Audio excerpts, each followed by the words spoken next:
He was grieving with David silently, even though he wasn't present. He wasn't in the trenches with David.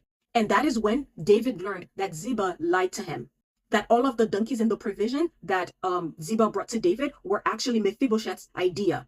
And Ziba weaponized Mephibosheth's inability to actually come to the battlefield with David. He weaponized it and he passed on the provision as if it were his gifts from him to David, and made it seem that Mephibosheth was unwilling to support David, knowing that Mephibosheth was lame in both feet, so he was unable to actually go and meet up with David. So all the while David was in exile and David was fighting, Mephibosheth was actually supporting David in his own way.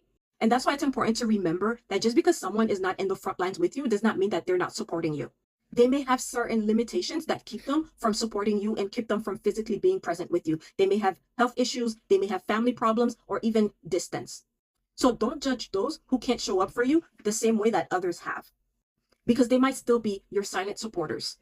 And even though David restored half of the land back to Mephibosheth, Mephibosheth said, I don't want it. Let Ziba have it all. Because Mephibosheth cared more that David was back safely.